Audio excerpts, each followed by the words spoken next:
নারী টি-20 বিশ্বকাপের জন্য 15 সদস্যের দল ঘোষণা করেছে বাংলাদেশ ক্রিকেট বোর্ড। নিগার সুলতানা জ্যোতির নেতৃত্বে এই স্কোয়াডে চমক, তাজ নেহার ও দিশা বিশ্বাস। এখনও আন্তর্জাতিক ম্যাচ না খেলেও ঘরোয়া ক্রিকেটের পারফরমেন্স দিয়ে তারা সুযোগ পেয়েছেন জাতীয় দলে। মনির হোসেন খানের রিপোর্ট। বেশিরভাগ দেশই বিশ্বকাপের জাতীয় দল ঘোষণায় প্রথাগত সংবাদ সম্মেলন করে থাকে। এবার নারী টি-20 বিশ্বকাপের দল ঘোষণায় সেই প্রথা ভাঙার চেষ্টা বিসিবির।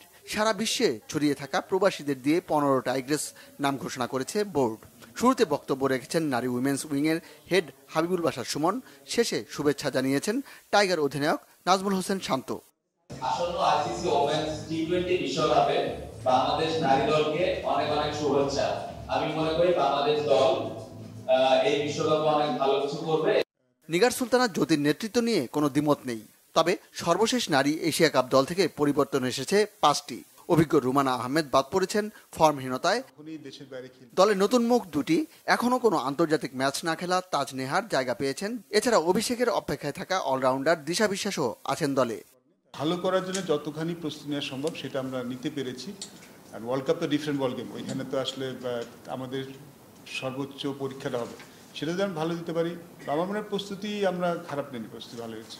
বৈশ্বিক টুর্নামেন্ট সব দলের সব দেশে খেলা হয়। আমরা যদি আমাদের সামর্থ্যের শতভাগ দিয়ে খেলতে পারি আমাদের ভালো করার সুযোগ আছে। আমরা যদি সামর্থ্যের শতভাগ থেকে বেশি 110 ভাগ খেলতে পারি আমাদের সেমিফাইনালে কোয়ালিফাই করার সম্ভাবনা আছে। এই টুর্নামেন্ট হওয়ার কথা ছিল বাংলাদেশে। দেশের অস্থিতিশীল পরিস্থিতির কারণে হোম টুর্নামেন্ট সংযুক্ত আরব আমিরাতে খেলতে হবে টাইগ্রেসদের। মনির হোসেন খান, বাংলা ভিশন, ঢাকা।